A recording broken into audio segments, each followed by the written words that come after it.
Hey, everyone. Hey. Welcome to Within the Cauldron. We have a special guest from the UK again. We just love our UK guests. We really do.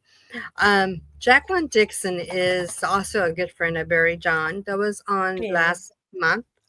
And we'll be on again with us, along with Jacqueline and a few others that we have already had guests coming on May 20th. So we're really excited about that one. It's going to be big. It's going to be lovely. It's going to be a lot of fun. But first, Jacqueline, I want to say thank you for coming on. No problem. Sis and I we love our UK folks. We really do. It's sort of like, we're big fans of the UK, and I don't know if the UK is big fans of us, but we are. Yes. Yeah, I'm big fans of you. Yes. So how did you get started in the paranormal? Well, in the UK, it was a program called Most Haunted. It went out 2002. Me and my ex-husband decided to make a New Year's resolution that New Year's Eve to see if ghosts existed. Silly question, but, I've continued on that. I've split with him years ago. And wow, what a journey it's taken me on. It started off quite steadily. We booked 2 ghost hunts, and back in those days, it was hard to find them. So one was at the National Justice Museum, which is a really old building, and they had hangings and everything back in the day. And it's got a really dark history to it. But it's also a courtroom where I'd actually watched a modern day court case in the 1980s. So, I'd actually been in there and seen it in its official capacity, which was amazing. But to know that this is a really haunted place, to realise actually what happened there, which is, it was horrendous, the history sometimes. Yeah. Wow. Yeah. But, from there, I just sort of went on a few investigations. And then about, 10 years ago, I went on one and finally realised that, this stuff does exist. It's real. Never wanted to do it again. And now I need to do it every week if I can. It just gets you, doesn't it? It's just so amazing. I didn't believe in it, it's a load of rubbish, you watch TV shows and stuff, whatever. But then you find out and you can't deny it then. Yeah. It kind of gets into your blood, huh? Oh, totally, yeah. I'd be so much richer if I didn't do it. But then again, I've met some amazing people. The number of people, and also with you doing what you do, you kind of have to trust these people. You're going into dark buildings, sort of miles from home. I'm on my own, could be an hour away, meeting up.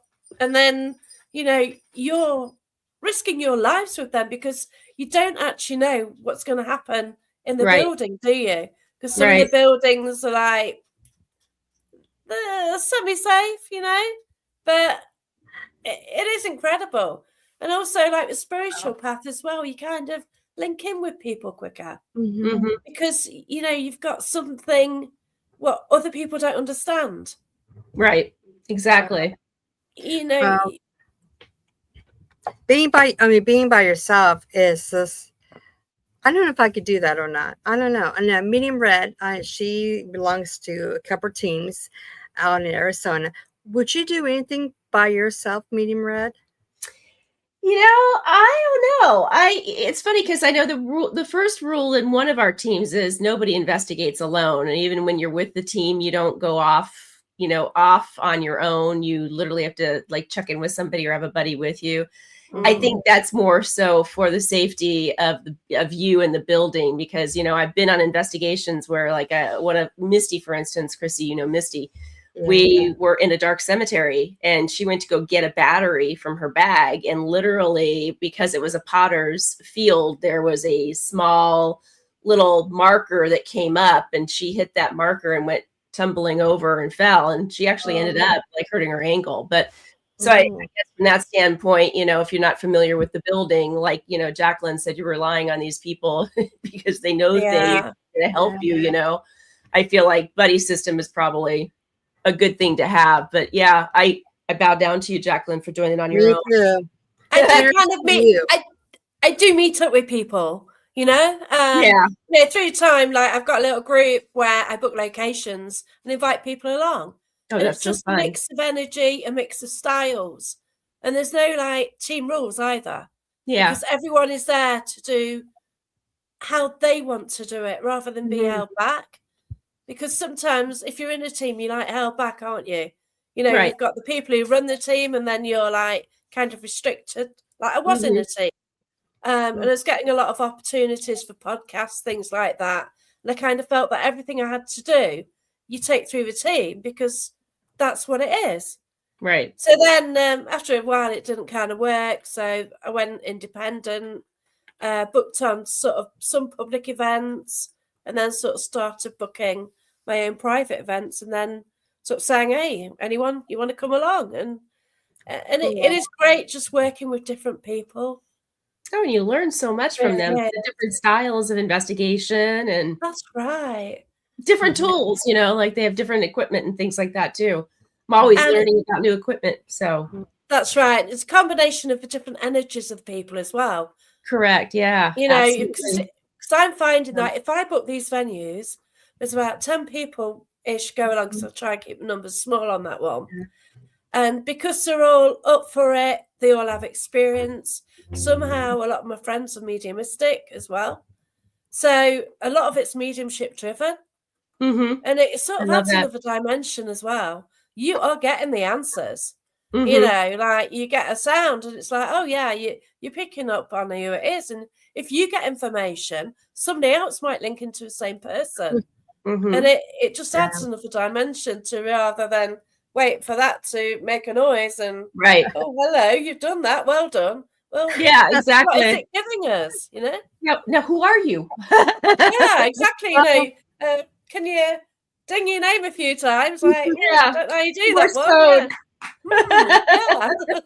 one. You are very brave, for doing that. But I can understand that being alone though too, because I know I have been alone on, in different rooms by myself, doing the Ouija board or something else, the dowsing rods.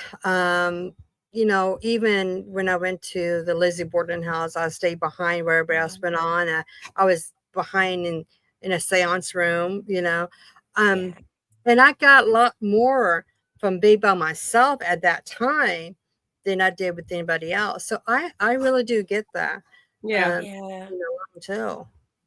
And it's times like I've sort of been at a public event and I've tried to like sneak off in a corner, I don't want to do the communal table tipping. Because I know out in the States you don't do that a lot, do you?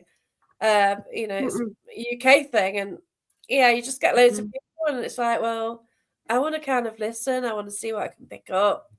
Observe, exactly. The observation part of it. People don't notice your surroundings, do they? No. And you just got to sort of sit back and think, right, okay, just try and get into tune with the building if you can.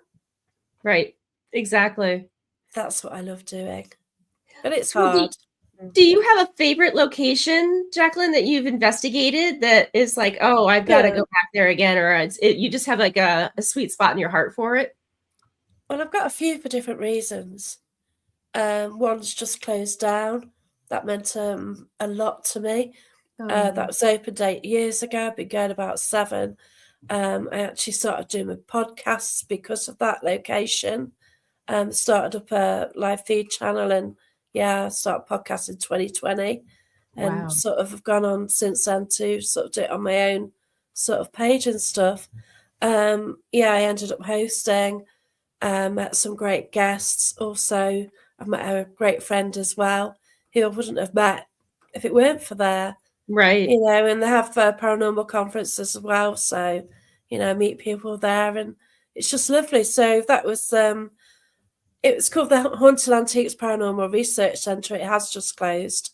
I went 3 times last month from the 14th of March to the end of the month. And then, that's it. It was emptied as of probably last Sunday, totally. And it's in the photos now. But, it's taught me a lot because it's just loads of different rooms.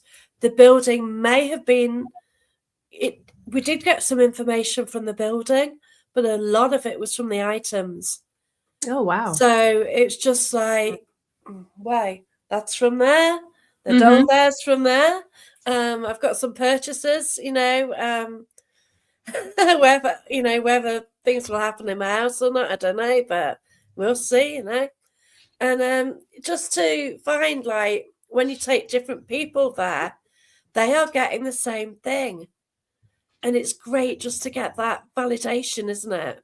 Yeah, absolutely. Anytime that you can get validation for what you're feeling or seeing, you're like, that's right. It's a little victory, a little, journey victory. That's right.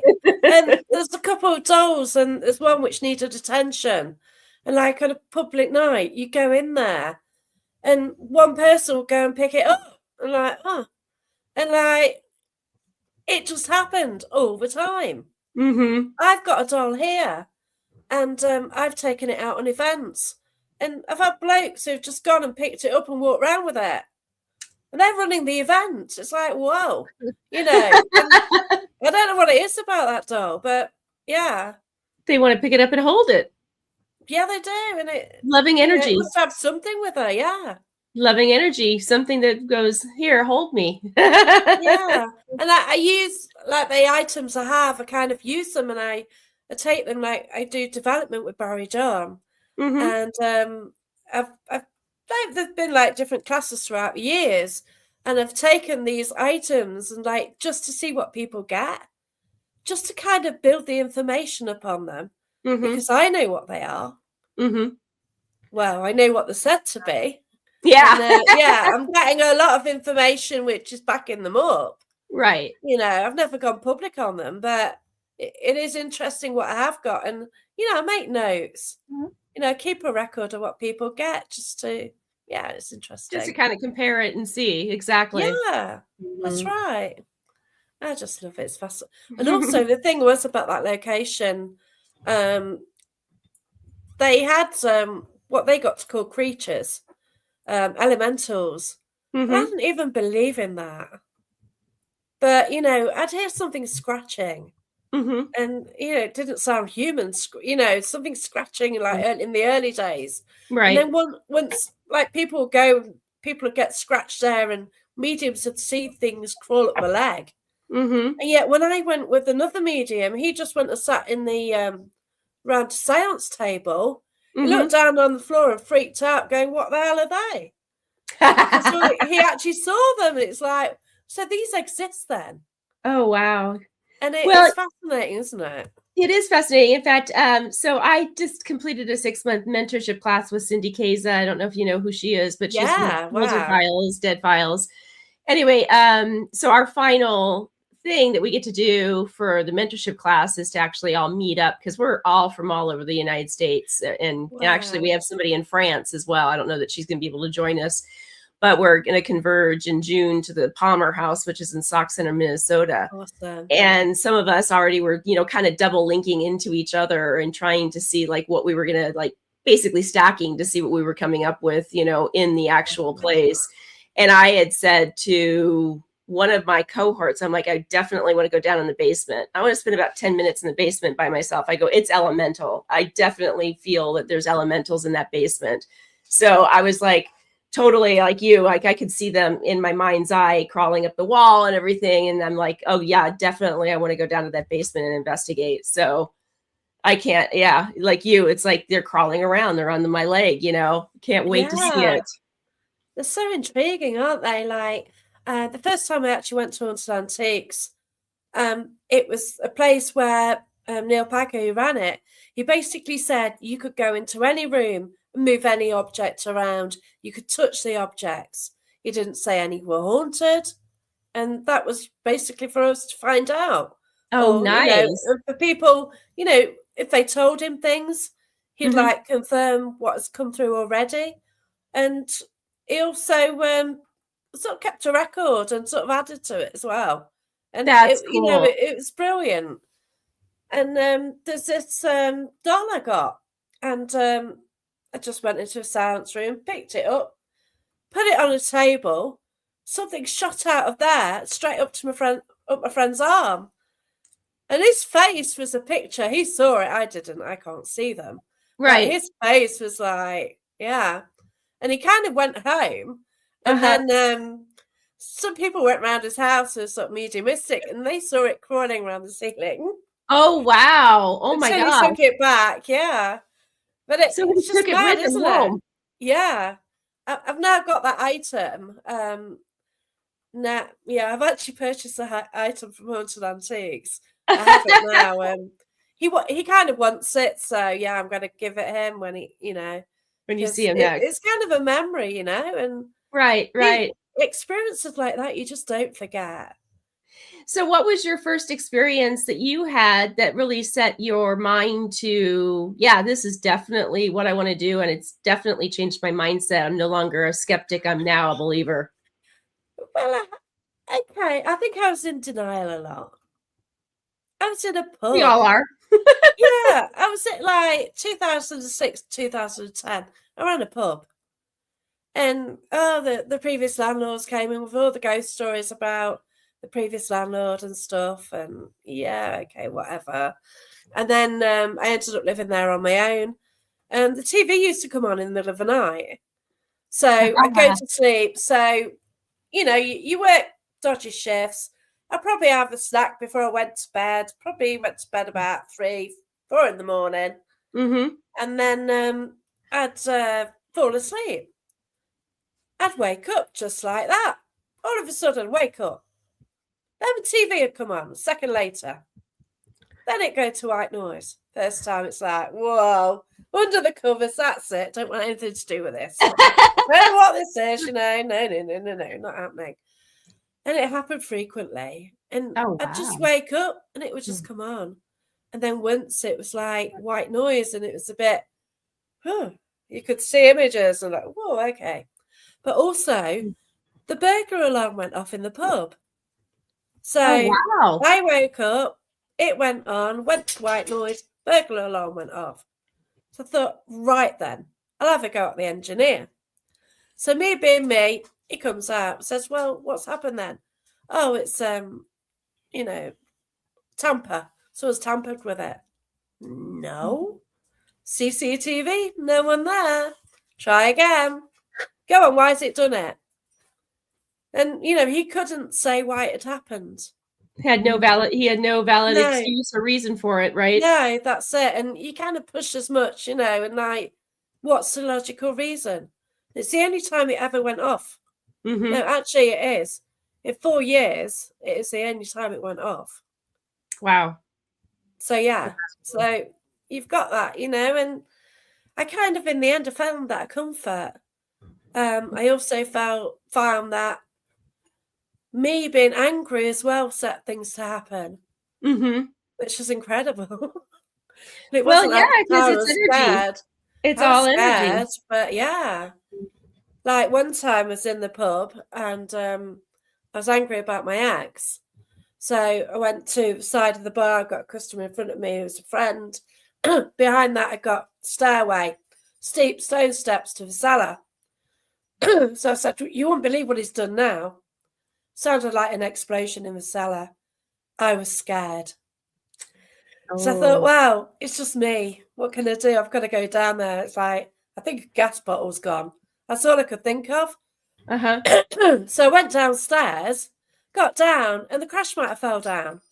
So the beer got delivered on a Monday, put the crash mat down, you know, they dropped the barrels on it. And then, you know, it's up against the wall. Well, this was like Sunday. So why did it fall over? You know, even now it's like, why did it fall down? Right. I've got karaoke Friday, Saturday vibrations. I hadn't been down the cellar. So why did it, you know, and I always ask everything, you know. My head works that way. Like, well, and that's what you do in the paranormal, because there's so many Yeah. people out there that's refreshing to see, because there's so many people out there that go, oh my gosh, this is paranormal, it's It's demonic, an or orb, yeah. Demonic orb, yeah. instead of debunking it like you just said. I have karaoke on Friday and Saturday night. The vibrations of that could have done that, but it didn't do it then. So Yeah, I haven't I done love it the before, analytical yeah. part of it. Yeah, and that's the way my head works. My head, Right. it just goes to, and I think even then I denied it. It's some of those things, like I kind of spoke to Albert. I spoke to his spirit, and I kind of felt him comforting, but I kind of denied it as well. Right. I don't want to think that they're everywhere. I was kind of happy where I was. Well, yeah, apart from human stress with having a pub, but yeah. Right.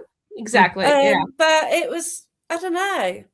And, after you kind of went on ghost hunts and like things flashed, things beeped, but it's only because people say that ghosts are energy and, oh, can you do this? And it goes off. Well, does that prove anything? I know we do accept, and we kind of know how things work, but I still question. Mm-hmm. But then Which is once good. I did go to a location, and it's Matlock, the Grand Pavilion, Matlock, Bath. Mm-hmm. So it's like a great big theatre, that's all I can say. And it was built 1910 in what is like a place where people go to have their holidays. It was inland, but it had a river. Mm-hmm. So a lot of, like, from the Victorian era, they sort of went there, and it, like, if you live where I do, a lot of people just nip there for a day trip, have a nice meal, and it, it's chilled out and stuff. Mm-hmm. And it's really weird that night because I went with people. It's one of my first private events, really, and a lot of people had experience and the mediums and stuff. And I was kind of a bit scared of going because I thought this is going to be for real, like so different from an event. Right. Oh, hope I don't make a fool of myself and stuff. Uh-huh. I was thinking that. You do. And sort of going, and this lady sort of who ran it, sort of Patricia, says, do you mind if I go into trance? So she sat in a chair. And as she went into trance, I was getting the imagery. Wow. Now, I'd done a bit of development, but not to that degree. I saw him. I felt his energy. He was so happy. He was loved by all. Mm-hmm. And I was getting all this as she was then saying it. And then I saw this girl, and it's like she was drowning in her face. So got the image of this girl, and she was drowning. And I saw that. And I just shouted, stop it. And everyone looked at me. And then she kind of said what was happening. Because some children went to play by the river and, had an accident, basically. Oh. But then as I carried, as I did that, in my head popped a little question. Would you like to do this? Okay, yeah, whatever. I didn't think anything of it. Yeah, whatever. It was just my head being silly, wasn't it? So all through the night, I carried on, and I was just getting so much. I was picking up on everything, and I felt the grief of the lady who'd lost a child. It was so different from my grief. It was something, I know the way I grieve, and oh my gosh, it was horrible. It was heartbreaking. And then right at the end of the night, we're in the main auditorium. Everyone was there. We stood in a circle. We basically sort of called out to spirit and raised our vibrations a bit as well. A bit of breathing in, out, and raise your vibrations. All of a sudden, it was like a child had taken control of me totally. Wow. So I couldn't control my body. I couldn't control my mouth. And I was doing the hokey cokey. So we're all holding hands, being still, and I'm rushing in and out like a child. My head is thinking, oh my gosh, how do I stop this? And then try and get my head to go to my mouth, get it out of me. Yeah. Because I had no control. This is about 2:20 in the morning, and we're leaving at 2. Mm-hmm. My head was totally aware. My body was on its own. God. then my mouth was saying what it wanted. And it just like freaked me out. So eventually I managed to say, can you get it out of me? Right. And, you know, it was sorted and whatever. And like, I was petrified. I totally was. I tend to drive to locations on my own on that specific night. I was actually had somebody in the car with me, which was great. Yeah, right. He'd never done a ghost hunt before, and he was like picking stuff up. He's never done one since. So that night freaked him out. So I got home, I left all the lights on, was still petrified. Daylight came, I thought, right, get some sleep. And I thought, never doing this again. Woke up, bring it on. I want to do this even more. So this is it. And I've been overshadowed. I do want to try trance work. I've had a few goes with Barry, and I've not kind of got to get to trance stage yet. We'll see. But I just find it so fascinating. But the worst thing was I didn't have anybody to ask what had happened. Right. I was trying to logically get an answer. I was trying to work it out. And if something happens to you in paranormal, who do you ask? Right. Yeah, exactly. I was too scared. You can't mention it to your friends. I think you're crazy. Right. Yeah, exactly. But the more you do paranormal, you realize that this is kind of norm. That, you know, things happen all the time. Yeah. You know, I go on an event and people are going into trance. People are getting overshadowed. But if you haven't knowledge of this, you know, I've seen people get overshadowed before, but this was like, this is me. I can't deny it was you. This is, and wow. That's why like Matlock Pavilion is a special place to me, and sort of me and Barry run public events there twice a year, and it's fascinating. It really is. That's exciting. I mean, what happened when you went home? Did the little boy still come with you, or did you find the little girl? No, it had gone. Yeah, it had gone. It was fine. Like I was petrified of it coming home with me, and no, she didn't. She just stayed. Like, good. But like, it is a worry. Yeah. Have you ever come across where people somebody would ask, like, what do you do for a hobby or your job or anything? And you tell them what you do. Do they always kind of give you like the cold shoulder, or kind of very skeptic and like, you're crazy? Or I'm sure you have probably come across. Yeah, well, where I work, it's kind of not the sort of environment to mention things publicly. Like I mentioned before where I work. So and I do accountancy. So if I know somebody, I will mention it to them. I am careful. You have to be careful. Yeah. You too. Yeah. Because also if you say you do mediumship, do they think you've got two heads all of a sudden? Do they like look at you differently? Sometimes I do get that. It's like, whoa. Or they don't know what the term is, like I will say I'm an evidential medium, and they'll be like, is she medium? She's not tall, she's medium. Right, exactly. They sort of look at you like, okay, are you, well, I'm a large, are you a medium? That large one, they always do it, don't they? As well. And then you have to you kind of elaborate, and I put a little funny joke on it, like, well, I talk to dead people, and then, I think that's a good one. Look at you like, now you're really weird. Like, oh yeah, no way. There's no way you talk to dead people. Yeah, I do. If I can, yeah. They get scared.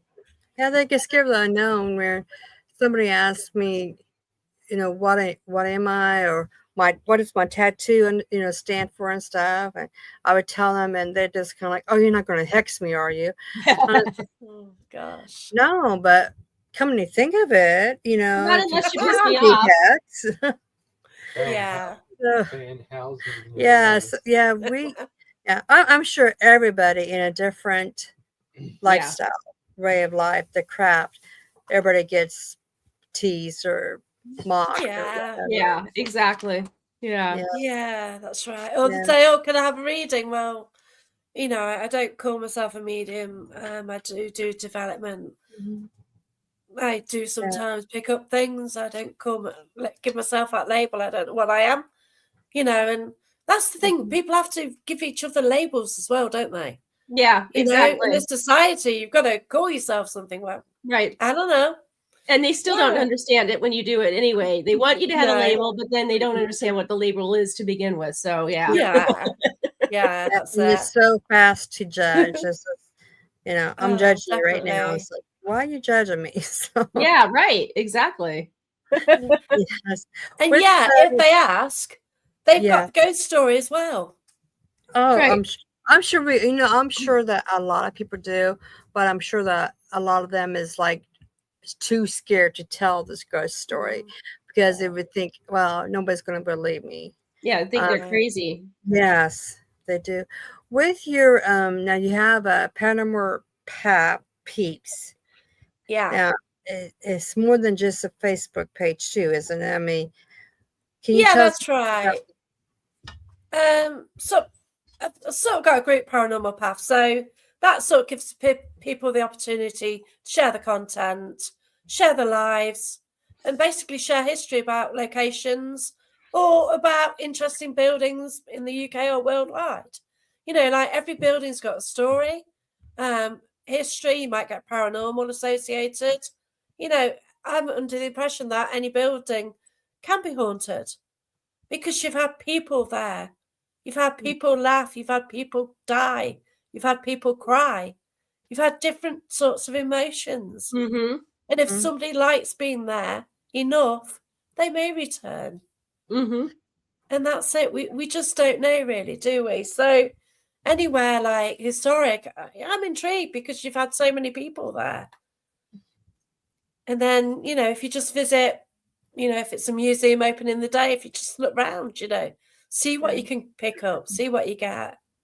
Yeah, Um, I know that for being an empath, I would go to some place, older house or just a building, and I would just be in there. I just would feel some emotions coming right through.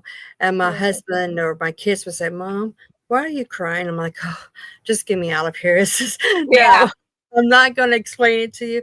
I just want to go because I I'm not with a paranormal team to talk about it, with my own family, which Yeah. most people probably understand, but Mm-hmm. I just rather not to go that route. And my kids, we're all kind of like private in our own way. We're open, but we're also private. So yeah, I just kind of get out of there. I can't deal with emotions. I think that's what Paranormal Path is about.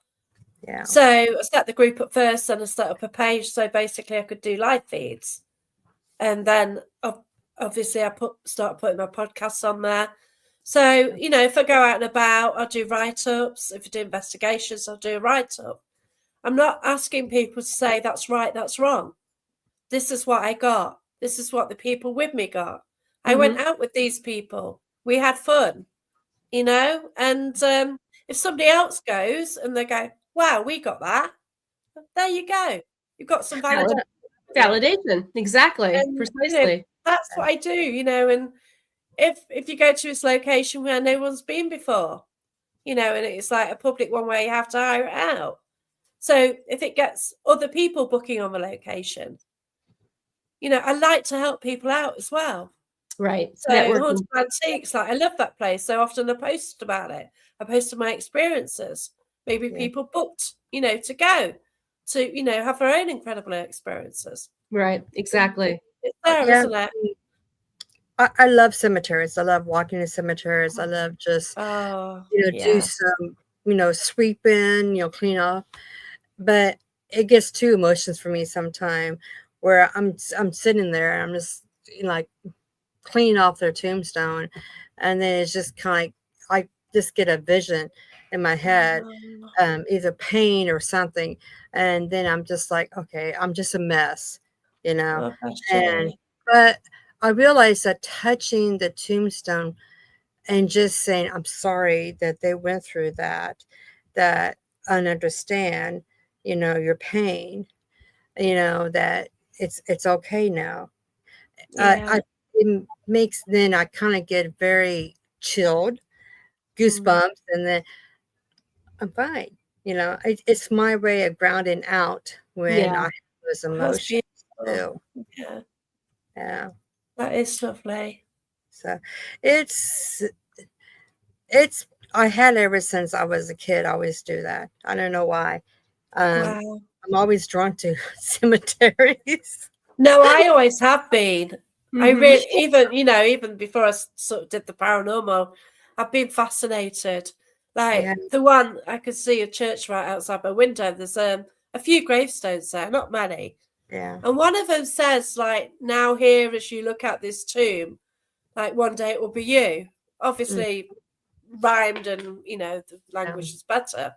But it's like, got you thinking. And also one of them described that somebody had been killed by the Times coach. Now, in those days, that was something important. Right. People would have known what it was. I haven't got a clue. Was it a mail coach? But you get an imagery. I guess it's going to be like a horse and cart, isn't it? Right. And it's going to be run over by that. And it's like, wow. And it brings like an image to you. And I think those two gravestones have fascinated me since I was a child. When I used to have to go to church with my mum used to have to, but I don't. But everyone's got their own. Everyone's got their own calling, and that's fine. That's right. But yeah, Exactly. it's just like when I did go to church, I just love like looking. They're just beautiful buildings inside. Like stained glass windows and stuff. Like they're about like 1100s. That's when they were built. Wow. And it's got a steeple, and it's absolutely stunning. And yeah, and I went in there kind of recently, and I do like going in churches. I do feel different. And then the cemeteries as well. And just seeing the gravestones from like 1800s or earlier, it's like wow. Oh, Well, yeah. see, and you're in a country that has such, history and such old buildings, whereas, the United States is still considered a young country. So we have we have buildings, places like that are haunted, but not nearly like what you guys have there. It's just, we've talked to Mark and Michelle about some of the buildings they've gone into. And I mean, it's just incredible. 1600s. I'm like, God, that's just incredible, We think nothing, like 11, 12, whatever, they're everywhere. But Right. we just take it for granted. I was over in Ireland in 2024, and I mean, I have to tell you, I mean, it's like is incredible, the history, the architecture. I mean, it's just gorgeous walking around, the different parts of Ireland, but it's just in the buildings. I mean, they're just, this building is from 1200. I'm like, holy cow. Yeah. Like it's still standing too. It's gorgeous and still standing. It's like the Blarney Castle. I mean, it's like, that's like, wow. They said that was like 1500s or something like that. So yeah. I've got a school friend who lives near there. It's Oh, like, wow. God. I think she sees it out the window. It's like, wow. Like I know. Can you imagine? So awesome. Yeah. Can you imagine? Like, I mean, like you were talking about the church that you went to with the steeple. It's 1100s. If you had that opportunity to see that every day, I guess you kind of get, immune to it, so to speak, until somebody like one of us, like Chrissy and I, come up and go, "Oh my God, what a great view!" You get to look at that every single day. Yeah. I think the most emotional cemetery I've been in was Gettysburg. Oh yeah. Oh wow. Even walking on the battlegrounds, it's pretty emotional, and a lot of spirits still just hanging around. Yeah. But it's a good place to go to. Speaking of, what place would you like to investigate in the United States if you could? That was going to be my question. Oh, Queen Mary. Queen Mary. Yep. Reason. You've been on there, haven't you, Meet and Red? Queen Mary? I've been on it. Yep, I've been on Queen Mary, and yep, wow. it's definitely got spirits for sure. Okay, so growing up as a kid, my dad always used to mention that he worked on the Queen Mary. He worked in one of the engine rooms. the way I remember, I can't remember the conversations, but I just imagine like it was coal fired, and I could imagine it being really hot. And I think some of this is probably told us. By the time I got into paranormal, and sadly I had dementia, so I couldn't kind of get the information from him. But when we emptied the house, because he has passed, when you go through his personal belongings, I've actually found a vaccination certificate. What was from the Queen Mary. Oh, wow. And it's like, that is actually randomly one of my most prized possessions. Oh, I bet. Absolutely. Because it's like, oh my gosh, it's, yeah. So obviously it puts a date that it was actually on there as well. That's so cool. That's incredible. I guess I could look into it, really. Yeah. Yeah, I could actually absolutely. look into it and find out more about my dad. Yeah, absolutely. I mean, he could be actually, when you go on the Queen Mary, you can do a tour. I mean, Amy Bruni, I know, is getting ready to do a Strange Escapes there for 2027. But I mean, I don't know what it would cost to rent out the whole place to do something like that, like she does. But they have, if you go through your self-guided tour, they have tons of information about the people that were on it, the people that worked on it.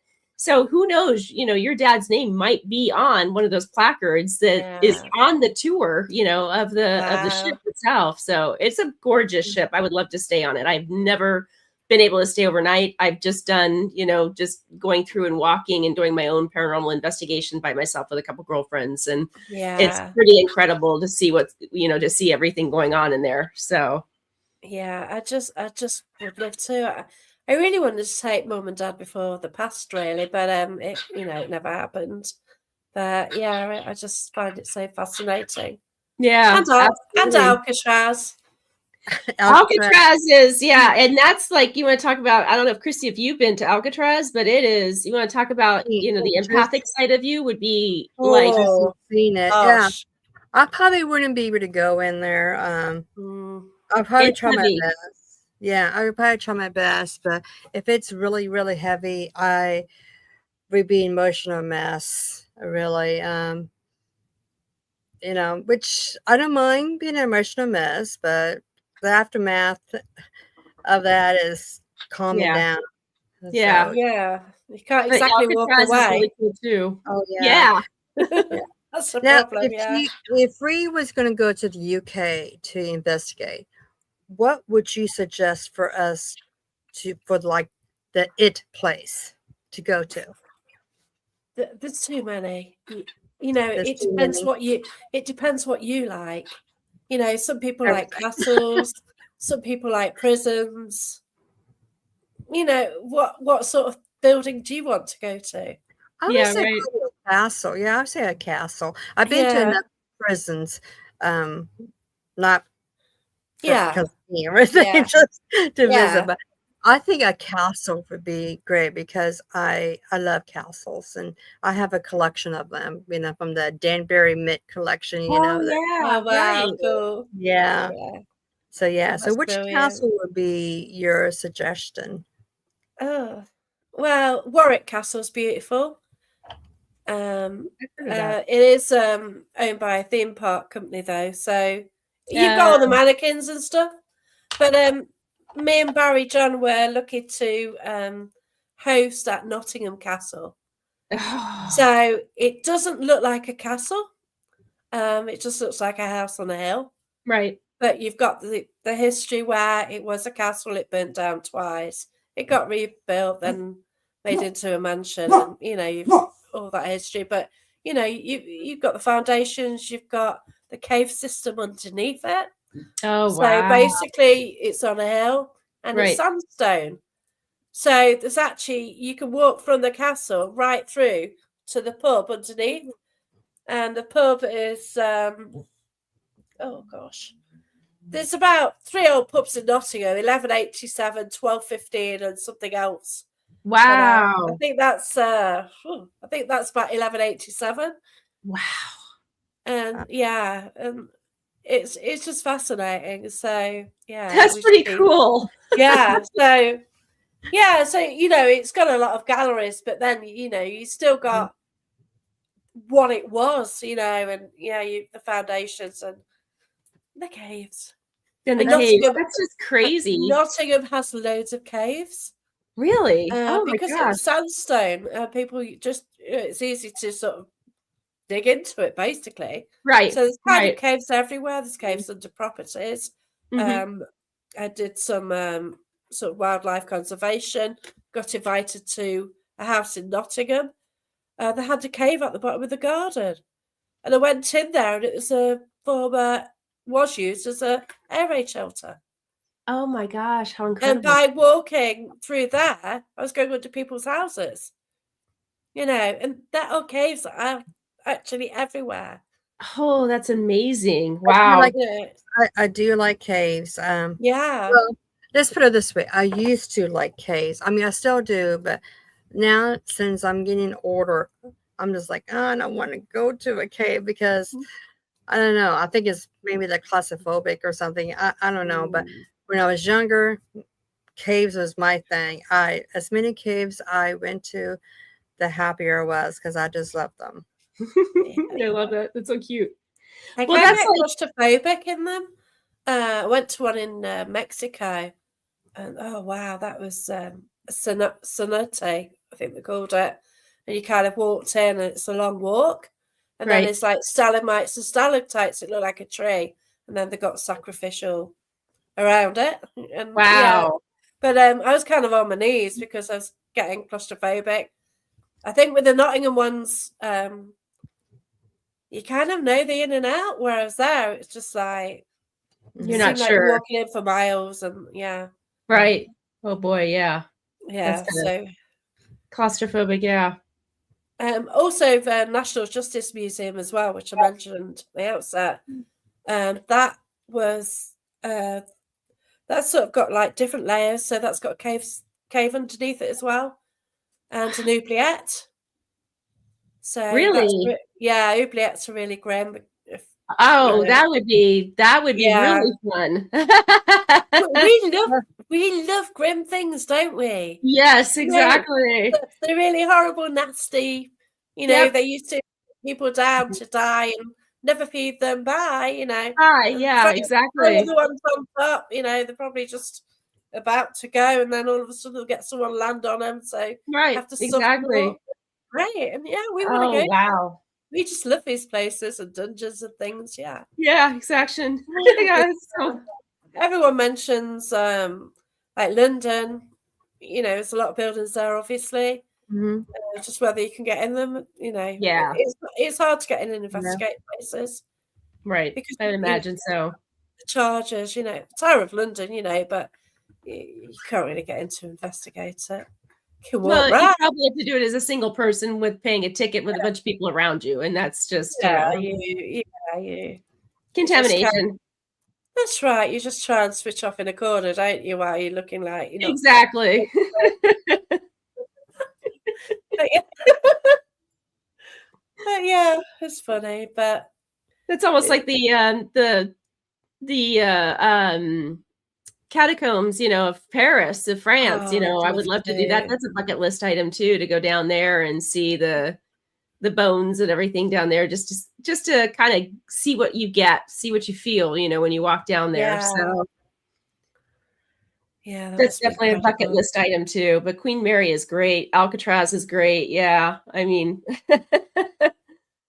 Chrissy, I must do the Midwest to the East Coast. That's my territory. I'm out to the East Coast a lot, and of course, I live in the Midwest too. But I do want to check out the Axe Murder House. Yeah. Mackie was on and was talking about it, and it's not that far from us. It's just, I think it's just time factor. My time is so messed up sometimes. Mm-hmm. I try to manage it, and then something pops in. It's like, where am I going to put this at? Yeah, exactly. But I always say, like, I'm busier than a one-arm paper hanger. Everyone looks at me like, oh, now I just gave my age away. Uh-oh. Wow. So what is coming up next for you, Jacqueline, that you can share with us? Barry and I are doing Newstead Abbey as a public event that's sold out. That's an incredible location because you've got the original furniture in there, and it's the ancestral home of Lord Byron, who wrote Lady Chatterley's Lover and other sort of things as well. And yeah, so we've got a public event there.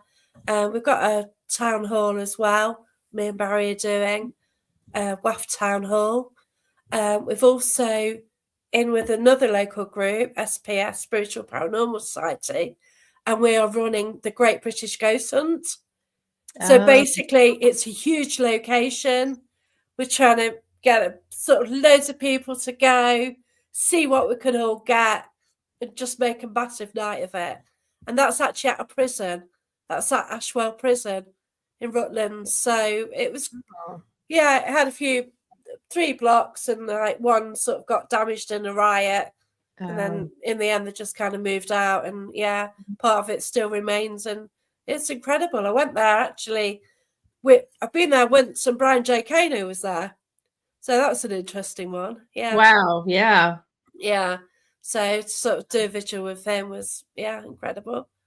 Also, he was at the National Justice Museum in Derby Jail on the same weekend. So yeah, brilliant weekend.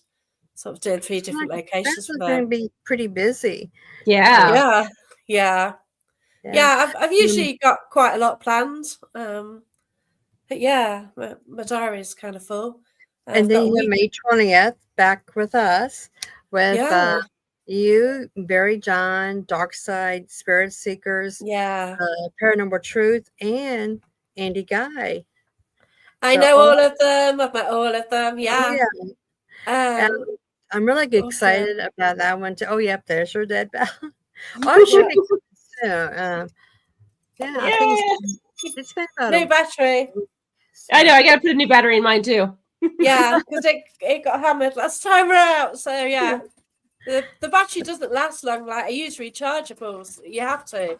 Yeah. that's what because I was having issues with mine. So he said, he goes, I think, rechargeable. So I'm like, that's genius. And it's like, and it's actually plug into the battery. It's not like you have to have a different component. You just plug it into the battery. I was like, exactly, that's genious. You can charge 2 at twice because you've got a lead to do 2 of them. It's like, right. Exactly. It's great. You charge. I've got a phone charger, so I can charge my phone, charge some batteries up, and sorted. Exactly. We're pretty excited to get ours and play around with it because we do live in it's a late 1800s when it was built, by 1885, I think. I'm guessing around there.